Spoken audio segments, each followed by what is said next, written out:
Hello, everyone. Welcome to CTN. To learn more about the show, please visit CIOTalkNetwork.com. And the topic for today is the CXO's role in cultivating a culture of continuous learning. Well, we all know that things are moving at a rapid pace, and we always have to stay on top of the trends and other skills and talent that we have to develop. But then when we are trying to move at that faster pace, while we recognize that there has to be a culture of continuous learning, however, there is devil in the execution sometimes, because when you are going too fast, then maybe the learning doesn't happen. If you slow down to learn, then the execution and or the business agility and other business imperatives, they could suffer. So what is that the leaders within an organization, the CXOs, within an organization can do so that they create or rather foster a culture of lifelong learning within the organization, and also introduce that adaptability and the relevance so that anyone who's learning anything is helping the business, allowing the business to stay current, relevant. At the same time, this individual who's learning is also staying current and relevant. So to discuss this, I have with me Chris Campbell. He's the Chief Information Officer with DeVry University. Hey, Chris, how are you? Hello, how are you? I'm doing well today. Very good. Great to have you. So let's jump right in. So as I kind of set the stage about this continuous learning, but when we are looking at very fast change, and we typically like to learn about things which we are reasonably sure that they are going to stay, these are the skills and competencies we have to develop. And we almost always, when it comes to learning, play catch up. Can we literally tip it to make it preemptive learning, which is almost having a crystal ball on what's coming ahead, and we start gearing up for it. And we are also at the same time as we use that crystal ball, we are reasonably sure that whatever efforts and my time and energy we put in dollars, we put in energy in learning is not going waste, so that, we are making use of the resources we have and also have our business benefit and that individual who's learning benefit. Absolutely. I think as we think about this culture and this need for continuous learning, right, what's really resonating with us is this need for learning agility, right? And then coupling learning agility with your durable skills. And sometimes the effort that you need to put in is on the durable skill side, how to learn or how to collaborate or how to partner. And those concepts, those abilities, natural and otherwise, are the structure to our colleagues or our employees being able to effectively consume new technology or new strategy or new things and then apply them. Right? I think the opportunity here continues, right? Over, for decades, the United States anyway has struggled to find enough skilled workers, or what we call skilled workers, to fill the technology jobs that are everywhere. And, let's be honest, every job is a technology job, right? And they always require new. I think what we are seeing though is the seeds of talent are important. And so as you apply and as you grow your talent in your organization, seeding that with the appropriate profiles, right? Those that have high levels of learning agility, those that have high levels of energy and passion, those are the ones that are going to lead the rest of the organization. So imagine the changes that are happening. And you did mention that there's always skill shortage or rather shortage of people with the IT skills and related talent. So that was built based on a snapshot of what we needed. Yes. But now, if you look at that metric, that must be very quickly changing, because what we think today we need, and with this artificial intelligence and other innovations that are happening, we really don't even know if in the next 3 months, is that skill even be needed, or that's thing of the past. So it's like changing tire of a moving car. So how are you even extrapolating or almost become a fortune teller when in terms of what learning is going to be and then plan for it and invest towards it, only to find, at least to minimize, do it in such a way so that it minimizes waste? Really ourselves. Innovation is a core competency of us as an organization. So we start with an innovative mindset and framework, right? Where we are used to looking at things in a new and different way, and we are used to doing them in what I might term them as um, micro learning opportunities, right? How do we go evaluate an innovative opportunity, explore what we need to learn, test the edges of it, and to find if there's really value for the company? And then do we need to shift a fair bit of energy into deep diving?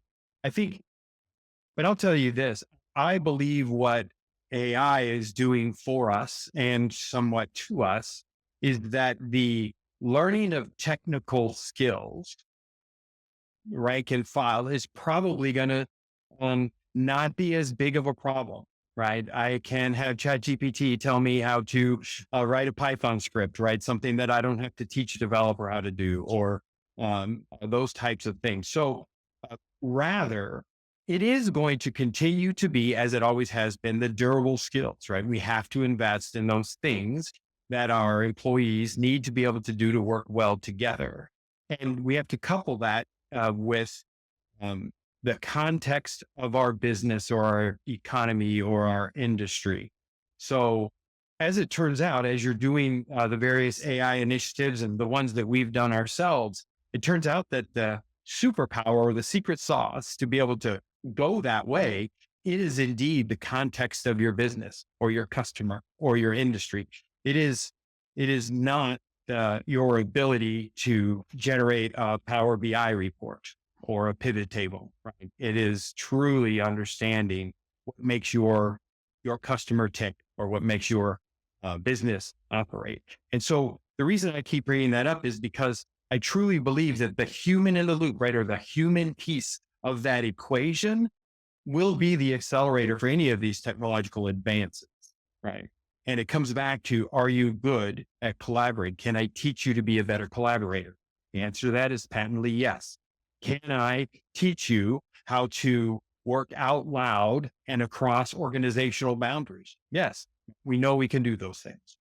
And I think those are the areas where, to your point, when I can't see the future, I can't see around the corner for what the next technology widget's going to be, I have to double down on the human aspects of it and ensure that that team is prepared to deal with those. So the way you gave your response spot on when it comes to the technology talent, and it's interesting that among all different departments, we used to be the most demanding when it comes to the newness of what's coming, towards us. Right. And to some extent, you also made a very good point where, because of AI, a lot of the IT related learning could be minimized, right? A lot of work can be done by them. Let's talk in the organizational context in terms of learning. You got other business functions as well, right?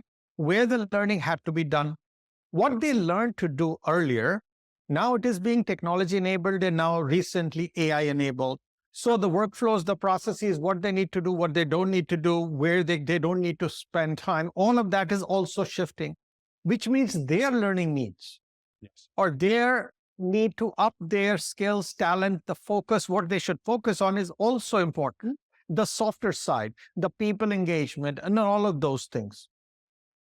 Do you think we have overall a better control of, no matter how much of this AI and the pace of change stays, there is some foundational common denominators of learning which will have to happen? And on top of it, whatever is happening incrementally, we have a good handle on what that is, no matter what kind of changes. And I'm talking specifically in the larger business context, not just in IT. yes. How confident you guys feel as leaders that, yes, you got a snapshot, and this snapshot is not going to drastically change in 3 to 6 months, for you to plan your learning and, set expectations for people? Well, when I think about it, there's really, in the larger enterprise context or non-technologist areas, right? You really do have two kinds of learnings. You have the learning about how the business operates and how the and what the rules of the road are and those kinds of things. And I think that's going to remain status quo largely. Although we're starting to see with AI, we can ground those models in some of those rules of the road, meaning you don't have to necessarily sign that you did your regulatory training this year because we're providing it to you as you're experiencing your role. So I think that's interesting, and it may, but I don't really see that going away because, as I shared before, I believe that the context of your business, industry, customer is the secret sauce. And so, but when I think about like, how do we make sure that somebody in accounting or HR or supply chain or any of these other places are prepared for what it means, right? To have a coworker that is a co-pilot bot. What does that mean? And how do I help you interact with? Well, I don't have to teach you how to write the bot. I don't have to teach those things. What we have to do is teach you how to communicate and think in a structured way. And we have to help, prompt engineering, right? We have to help you understand how to get to what you're looking for with the appropriate frameworks and guidance and guidelines and guardrails. And all of that's eminently teachable, but it all comes back, in my opinion, back to the durable skills or your core, as you said, softer side skills. But I would argue they're not soft or easy, but they're very durable, right? Like how to think about a problem, how to structure a problem query, how to guide a team towards a resolution of a challenge or an opportunity. No different than what you'll be doing with several people, or you might be doing through some sort of a co-pilot or LLM model or fill in the blank for the next thing. So in academia, given that you are a university, you definitely understand that we are trying to move towards a fit for purpose learning if we can, practically. Yeah. Imagine that context brought into your organization. And when you want to do fit for purpose learning, one is to look at an individual and say, okay, I can see you needing this, so you go ahead and get this type of a training or learning. Another is to have the people themselves tell, hey, you know what, as I do this particular process or I run in this particular scenario, I feel I could, if I acquired these competencies and skills, I could do better. Now, that also is based on the freedom, the fearlessness you can inculcate in these people to say, you know what, I don't know this, so help me. But a lot of companies, in their performance appraisals or in their overall, the environment they may have, where people say, if I tell I don't know something, it might go against me. And which in turn would undermine your intent to help them. Yes. So as a precursor to all these things that we are doing, getting down to the brass tacks with those humans who want to come to the office and be someone and become better, what are you doing to make sure that that culture of not knowing is okay? In fact, it is, incented in some form. So they tell you what they don't know, so you can start moving towards the fit for purpose and actually create learning more as a profitable activity because you're investing in the right place versus broad stroking. Yeah. Upskilling is key, isn't it? Right. We have to provide those opportunities for our employees and colleagues and partners and customers to upskill their abilities. So we have to provide those opportunities. And of course, 100%, the culture is key. You can't, there can be no negative consequence for not knowing something today. Right. And, rather the opportunity to know something tomorrow. I'm a proponent that opportunity breeds invention and breeds this kind of upskilling, right? I think, again, there is a bit about talent, right? And we can prepare, but if you don't have uptake, right, then of opportunities provided, then that's a different challenge. So it comes back to the way you positioned it, I think is wonderful. There is this, hey, we are going to provide training to you because we believe everybody should have some additional data literacy in our organization. And we're going to structure this training that it's about our business and about our customers, but we're going to create ways to educate you on uh, Power BI or Tableau or whatever it is to do analysis that's pertinent to you. And we're going to put a structure in place and we're going to do our best to educate you. Generally speaking, though, it's very much more successful to make the assets required for learning be a continuous should, um, centers of excellence or through, even old school lunch and learns and all of these kind of things and communities of practice and exposing those to the colleagues or employees that are motivated and intrinsically driven to learn new skills. But the thing that you also have to think about is that in the context of an enterprise, it has to be experiential, right? So what do I mean is that you have to be doing a job. So you have to couple the learning need with the opportunity. And then you have to bifurcate that and decide, are these colleagues ones that we need to hold their hand a little bit, right? Or no, here are the colleagues that they're going to rise to the challenge themselves, right? Okay, great. And then how do we couple them on the same team on some tasks, some opportunity for the, in our case, university or company, and the opportunity for them to demonstrate those skills and achieve those learning. As part of any kind of upskilling, you have to come back. Did the upskilling take? Do I need to provide other opportunities, or do we need to think about perhaps this colleague is not going to be data centric, and we instead need to think about what is their role better as a customer facing advisor or something, right? So I think it's not clear cut. I don't, we even as DeVry University, we strongly believe that we can help everybody be prepared for the technological changes that are happening every day. That said, there is a spectrum across there of what an enterprise needs and where they need it and how they need it. It just so happens that there aren't many jobs anymore that there isn't technology involved in. Right? And so we do, to your point, have to help them understand how to upskill. I think it comes back to how to learn, right? Your best employees, often the ones that are most innovative and the ones that are most, have the highest levels of outcomes are those that are more than willing to swivel their chair around and watch a YouTube video about how to do something and then go try to apply it to their current situation. And so I think there's room in education for both structured and formal, and I think it's appropriate.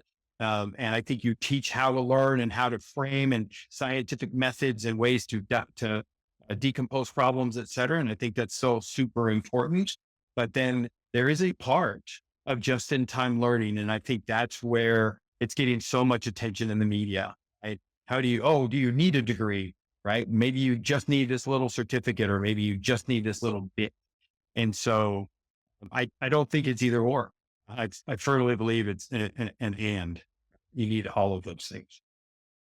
So in the times that we are in, we spoke about technology skills and talent. Then we spoke about the non-technology skills and talent. Do you think there is value in organization investing in people getting to become better humans, better managers, better leaders? And I purposely said in that inside out approach, right? Which has got no connection, so-called, to the profit motivation. Correct. But as a fiduciary duty or as a societal duty. So anyone who works with DeVry, for example, essentially becomes the best version of themselves. Is that being looked at? And I'm not going to say DeVry does it, but do you think this is happening?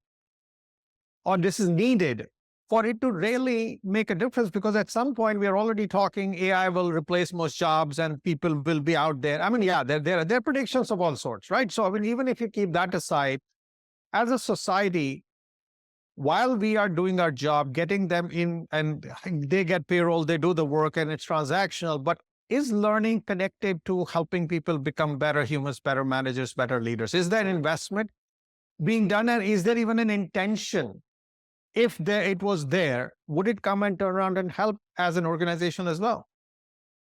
So, full stop, yes. I think that what you're talking about is what at DeVry we would talk about our culture, right? And what we prioritize in our culture across our colleagues, both from the human aspect, being your best self and caring for oneself, and as well as caring for your team and caring for um, your family and those around you. All of those things come together, right?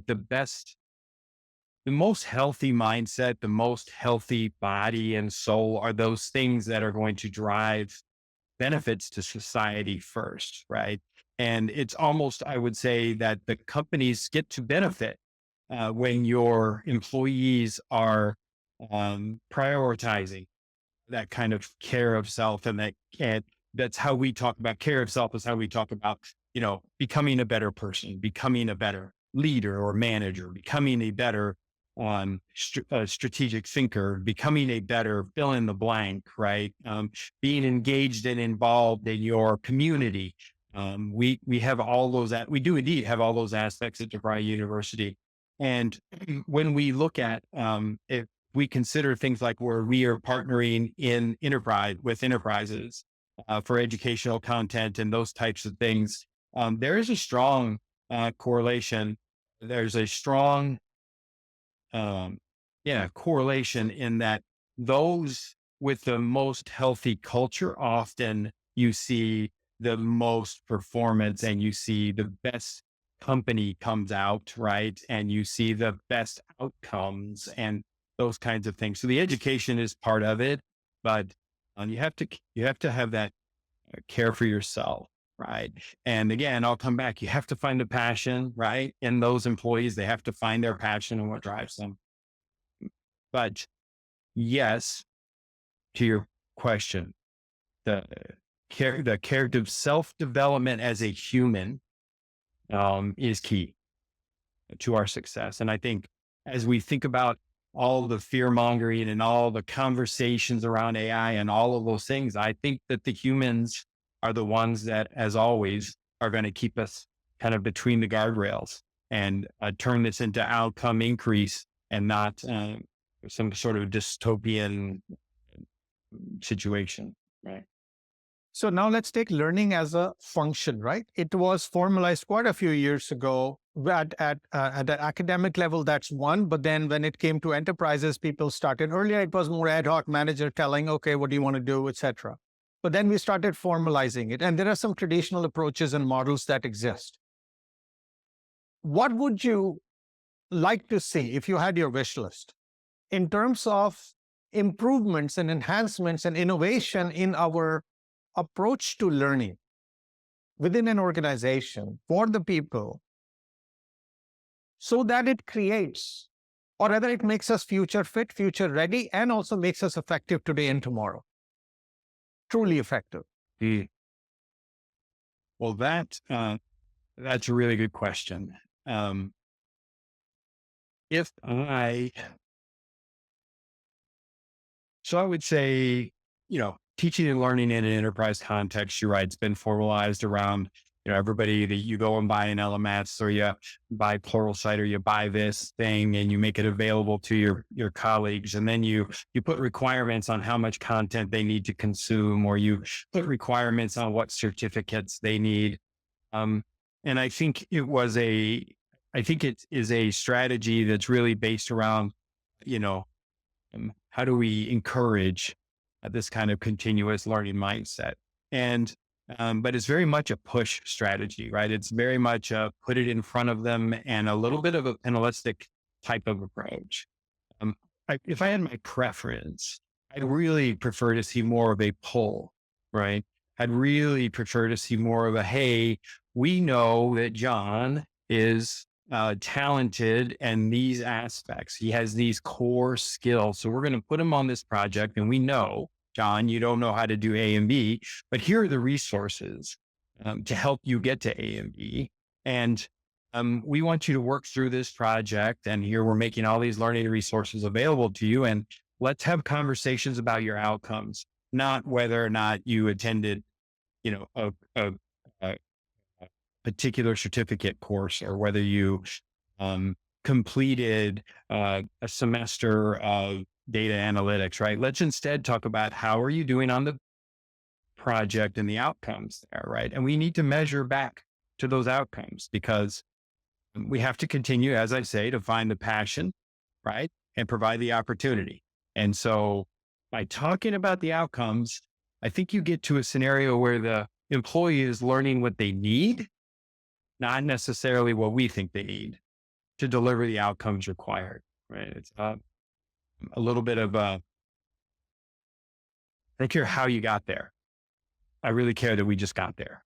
And so, anyway, my thoughts. I hadn't really thought about it in the context that you provided me. So, but I do see that the old school LMS, here's a bunch of content, go take it. I don't find that particularly effective, right? It needs to be more experiential and more just in time.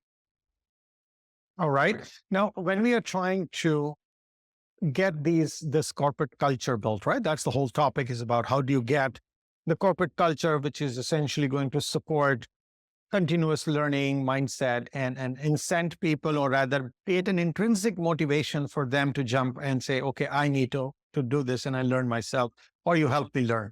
Yeah. What would you say would be the top barriers which organizations need to overcome? And those could come from different sides of the organization, sometimes even from outside. Yep. There's some of the key barriers are probably the ones we hear about everything else, right? So that is a culture that does not accept failure, right, as a learning opportunity, or a culture that does not accept a lack of knowledge, or a culture that is not collaborative. I would tell you that a collaborative culture fixes so very many things, and that a lack of collaboration, a lack of being vulnerable with your colleagues and peers and mentors, is the kiss of death to um, to creating a culture of continuous learning and development, because that's really what we're talking about, right? And so if we have to look, and those come from everywhere, right? Like, you cannot make a mistake on your financial statements, right? Zero mistake allowed, right? You cannot miss an email from an important customer that might leave you. You cannot do these things, right? And I think that drumbeat can be oppressive. And so you have to look for those opportunities where you can allow the missteps, and you can allow the failures, or failing fast, as we often say, that those things allow you to reflect. One of the biggest wins that I personally seen is instilling kind of a practice of reflection in your culture, right? And so that's the idea of just taking a step back and say, well, this maybe did or didn't go as well as we thought. And here's why. Here's maybe what we could do different. And making room for inclusion of all to think through that and provide feedback, et cetera, and align on how we could improve the next time, either through personal development or additional collaboration, or maybe it's a widget we needed, right? But that culture, any kind of oppressive culture on performance, you have to be careful. Now, that said, goals and aspirations are absolutely a requirement for the right culture of learning, because if you're not going anywhere, what do you need to learn, right? You can just keep doing your job. So I think coupling an open culture, a culture that allows test and fail, a culture that has strong goals and strong organizational alignment around those goals, those things will generate a continuous learning environment. It almost can't help it. Like in retail, people are going and using AI to try to get to know your mindset. And even sometimes they will start shipping it to the closest warehouse before you've even ordered, because they want to create that experience, which to some extent is also saying that they are trying to pry into your, pry into your affairs, trying to get to know about you more than you would want. It's almost creepy, right? Yeah. Now, let's try to take that and bring, so we love the experience, but we hate the fact that somebody is getting into our head. If I were to take that and try to solve the problem of people not stepping up, or we do not know what do they want, and start leveraging AI as part of, say, your HCM system, like, human capital management system or whatever the workings, would that be okay to do? Yeah. I personally, I think it is okay to do if you're doing it in an open and inclusive way. We have stories where we have done that, where we leveraged AI-based big data analytical models to assess talent within our organization, both both the kind of the durable skills as well as the cognitive abilities, and we've done it in an open and transparent way with our employees, and then we've levered that data to help understand modes and types of working methodologies and collaboration methodologies, and providing frameworks of how each individual best works together. And we've gone as far as using that technology that is aligned with our HCM, using that technology to build teams and adjust teams more often, right? Or a team may form to work on a particular opportunity or objective, and we know that we maybe have too much of one type of personality, or not enough risk taking in the group, or maybe too conservative of a group makeup for what we're trying to accomplish. And we do have the ability to affect that. I think it would be very interesting is if you could take technical skills and layer it on that. It might be pretty interesting and help with the learning, but I haven't seen anything like that yet. But we did experience some pretty effective projects when we were very deliberate with the makeup of the folks on the project team. So yes, I think it's okay, but it definitely requires that you be transparent and inclusive and honest with the enterprise on what you're doing and why and how. How do we prevent us becoming overzealous in terms of helping people, getting them to learn things, get them to become superstars,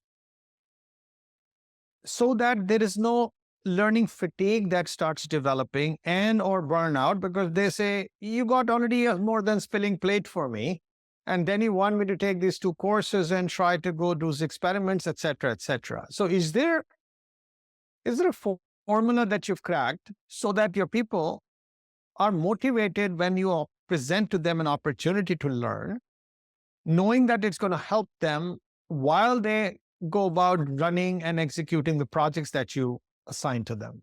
Mm. So for us, we try to be very aware of the tax of context switching.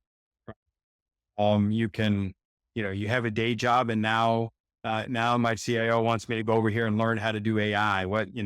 I'm busy, right? How do you deal with that? I think for us, what we try to do is give some separation between the two events. We try to, we lean hard on care of self. I mentioned that earlier. To us, care of self is so important. So we lean hard on making sure that the folks are taking the time off that they need, and that they're having the opportunity to participate in community activities, right? And giving back and those kinds of things, because those help free the mind, right? And provide you with additional energies. The other thing, you have to do as a leader, I have to do a really good job of building the vision about why and why this is important or should be important, and how it ties to both their personal and professional, as well as how it ties to the objectives of our university, for example. So we 100% will work hard to say, well, I need you to move over here and work on this AI project for the next 3 months because we're going to build a bot for our students. And this is why it's so important. Here are the three things that it's going to help with our student experience. And here are two things it's going to help with our internal experience. And oh, by the way, this is a growing skill set that's needed. And it's going to, it will also prepare you for future opportunities, right? So it's incumbent upon the leadership to paint the picture, right? This is, I, when I'm reflecting on our conversation today, it keeps coming back to me that it is so culture focused. It is so culture and so leadership focused. You have to create this kind of opportunity and this need to continuing to develop yourself. One is to do learning when you need it. Another is to become proactive. Third is to make it part of the DNA as a person goes about working, they keep learning. And to do all of that and do it at the best level possible, somewhere business is going to start seeing the dollars and cents. And because the biggest sign of that is anytime when there's a turbulence, training budgets get cut. Yes. Learning budgets get cut, which means somewhere that line item is not considered as a cost of doing business. It is considered as a cost. It is not seen as a source of competitive advantage. It is seen as, oh, it will look good and it's an employee retention tool, etc., etc. If you had to build that culture, and that culture should include the leadership mindset as well, the shift in the leadership mindset, that it is a cost of doing business, number one, and it should not be done in isolation. Oh, I needed to look inward. I found some people not working out, so I'm training them. But instead, could we realistically connect it to some hard ROI? Because most of the time I hear training ROIs are soft ROIs.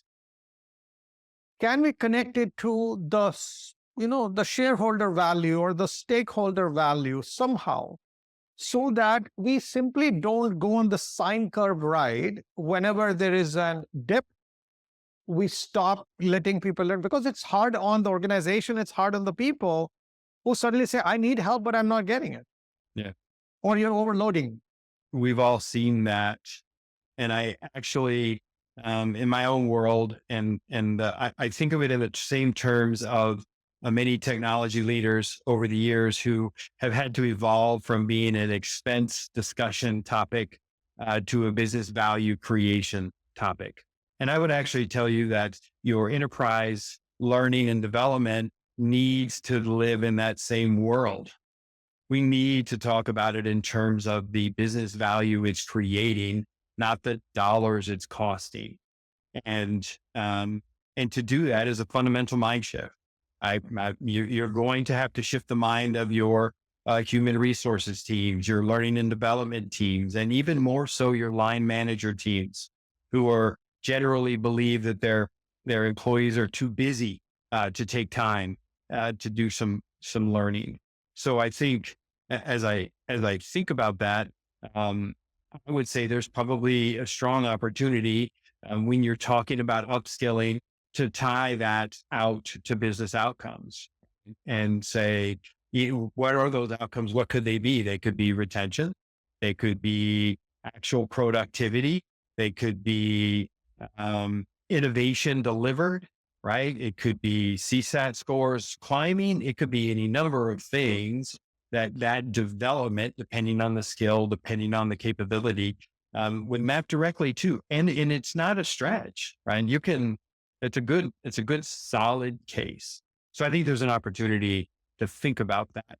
There's also, we have to keep front and center that formal learning is part, but probably the smaller part, right? Experiential learning is the big piece. That's where the true development happens. And I believe we have to help our employees understand that's the place for formal training, and here it is, and here are the resources we provide, and that may ebb and flow given different things that are happening. Here is a set of tools and resources and the internet and others that you have access to all the time, right? And then here are the experiential opportunities we're providing, right? For you to both deliver on value prop propositions for the university, as well as to develop your own skill set for your future development.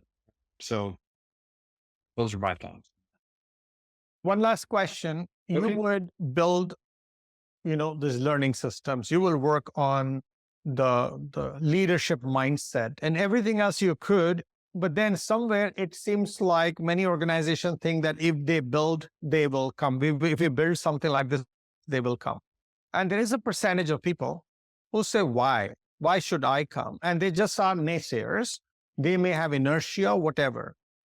What would you recommend to the listeners and the people who watch this as a way to prepare your people before you take them on this learning journey and this so-called culture of continuous learning journey? Because there's something deep rooted in them which is going to hold them back from adopting. And that is what happens when you see lackluster adoption. Then that program is killed because you didn't see things happen. So how can you be proactive in getting the people ready who you're trying to build this learning culture for as a readiness check or as a readiness effort? Yeah. I would be doing it through a few different levers. I would be, first of all, necessarily this is going to be it would be a top-down approach. Right? Necessarily, it's going to be establishing within the leadership team the um, um, requirement that it is existentially required for the business to be good at this learning agility and at upskilling and maintaining currency. It's critical, and we have to drive that into the leadership team first and foremost. Secondarily, we have to seed the teams, as back to some earlier comment, to seed the teams with the right talent, with the right mindset. We have to build the teams in the right way. We do have to be aware of the naysayers, right? We know those folks, right? The ones that have been in your department forever and are very set in their ways, right? And we have to be aware of them, and we have to actively manage that situation so that it is not allowed to pollute what we're trying to build here. The internally for me, it has been my experience that with enough energy and effort and consistent leadership vision, that the naysayers can be easily managed, and often will either become raving fans, or they will make a decision that perhaps this isn't the opportunity that they're looking for, which sometimes happens. But as far as continuous learning and developing that culture of, I want to know the next thing and get better, it's not, I haven't really seen a real problem with doing that, as long as you're super deliberate about doing it. I would, though, also recommend, I guess, as I think about it, I would recommend some sort of analytics around who are the folks that you do have working with you, and what are the makeup of those teams, and what are their skill sets and mindsets, and how do we build the most effective teams together. I think that that could be a great bit of pre-work to get going on something like this. Any messages, any appeals to the fellow leaders like you who are trying to win this interesting war? Yeah. My appeal to you is, remember that humans in the loop are, and context of your industry business customer. Those are the secrets, right? That's the future. That's where we will all shine together. So you cannot put enough energy into developing the folk, the people, the colleagues, and helping everybody have their best opportunity to show up. That is where I would implore you to put a lot of energy and time. Um, and finally, just recognize all jobs are technology jobs, and we will always be fighting skill shortages. So let's manage what we can manage, and let's work hard on developing the durable skills and providing the opportunities for them to learn the more technical skills. And we'll all do good together. Once again, thank you so much, Chris, for sharing your thoughts on how organizations can work on building a culture or cultivating a culture of continuous learning, and so that everyone reaps the benefit. Thank you. Thank you. You have a great day. You too. And listeners, please connect with us on social media, subscribe to our podcast, and watch these videos. Once again, thank you for watching us on CTN. This is your host, Sanjog Aul. Till next week, take care and God bless.